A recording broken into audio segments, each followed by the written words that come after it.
মাদানি সাগরেন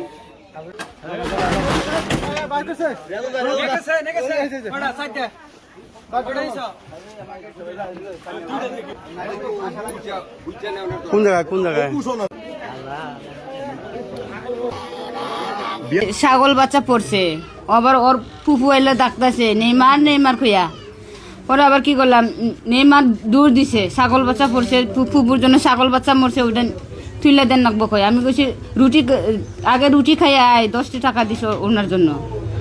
খাইয়া আইছে, খাইয়া দিয়ে যে অনুযায়ী কি করতেছে, ওর ফুফু আবার দূর ফের আইলো, ওর মামা ওই বাড়ি যে হচ্ছে না, ওইটা আবার কি করলো, উইও নামছে।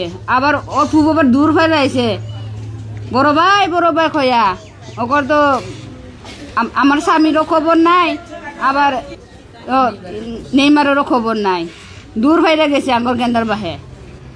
যাইয়া দেখি দে উইও দেখি দে এ ভাই তিনজনই আমার ফুলার উপরে ওর মামাই পড়ছে, আবার ওর মামার উপরে উই পড়ছে। পড়া পরে এই যে ঘটনা। বাবু তুমি এদিকে আসে একটু, ওই ছাগলের মালিক।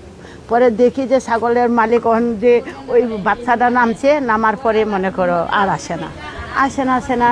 তারপরে ওই বাড়ির লোকটা মোবাইল করছে, ওখানে খেলা দেখতেছে। খেলা দেখার পরে ও দৌড় পাইরে আইসা দেখলো যে ওই বাচ্চা পরে ওই নামার পরে ও আমার বাবুও আসে না, বা আমার বোনের জামাইও আসে না। তারপরে ওই নামার পরে ও আসে না। তারপরে ওই যে আরেক লোক ছেলে ও নামলো। ও তো মনে করো মই আছে না, ময়ের 2 সিঁড়ি নামতে ও উপরে গেল। ফায়ার সার্ভিস আসার পরে ওরাও 2 বার করে উঠে আর ইয়া করতে পারে না, তুলতে পারে না। তারপরে দেখি যে ওদের মনে কি হয়, বকা দিল, আবার নামলো। তারপরে তাড়াতাড়ি করে ওই 4 জন লোক তুললো। বাড়িতে ওই টয়লেটের জন্য কুয়া করা হয়েছিল, মানে 10 ফিট নাকি 12 ফিটের মতো।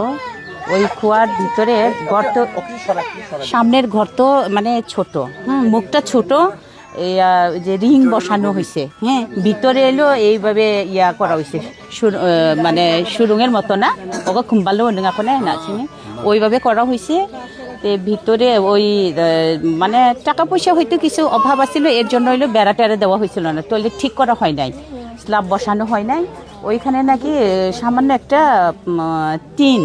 পুরান টিন ঢাইকা রাখছিল। ঢাইকা রাখার পরে ওই ছাগল একটা এসে আজকে সকালে পড়ে গেছে। ওই পড়ার জন্য আসলে মূলত আমরা তো সবাই ওই কুয়া, টয়লেটের জন্য কুয়া করলে ভিতরে তো সবাই যেতে পারি, ওই কুয়া তো ওইভাবে করা হয়। ওই মনে করে ওই বাচ্চাটাকে ডাইকা নিয়ে, তার কীরকম জানি পুপু লাগে মনে হয়, সে ডাইকা নিয়ে নামাইছে নাকি, বাবু তুমি নামো তো, ছাগলটা পড়ে গেছে ছাগলটা উঠা তুমি। ওই ছাগল উঠাইতে গেছে, ওখান থেকে তার কোনো মানে শব্দ নাই, কোনো আওয়াজ নাই, কথাবার্তা নাই। তারপর তার ওই যে ওই বাড়ির তার ফুবা, ওই ফুবা এলো গেছে যে বাবু তো গেছে ভিতরে, এখনো আসে না, কি হয়েছে। ও তার ফুবাও গেছে গিয়া, ওই তার ফুবারও কোনো রাও শব্দ নাই, কোনো ডাকাডাকি নাই। তারপর হেড বাবা, মানে এই যে আমার বোন জামাই, সেই লোক গেছে যে না সবাই, বাবু গেল, তারপর গাব্রিয়েল গেল, ওদের কোনো রাও শব্দ নাই। আমি গিয়ে দেখি, সেও গিয়ে এই অবস্থায় দেখে হলো ওই পাশের বাড়ি আরেক ভাই যুবক, সে ও নাকি মানে ওই 3 জন মানুষ না আসাতে চিল্লাচিল্লি, সবারই কান্নাকাটি যে কি হইলো, কিভাবে এই অবস্থা, এই মনে করে তারা ওই ছেলেটা, ওই ভাইটাও গেছে গিয়া, তারও কোনো খবর নাই, এইভাবে এলো মারা গেছে।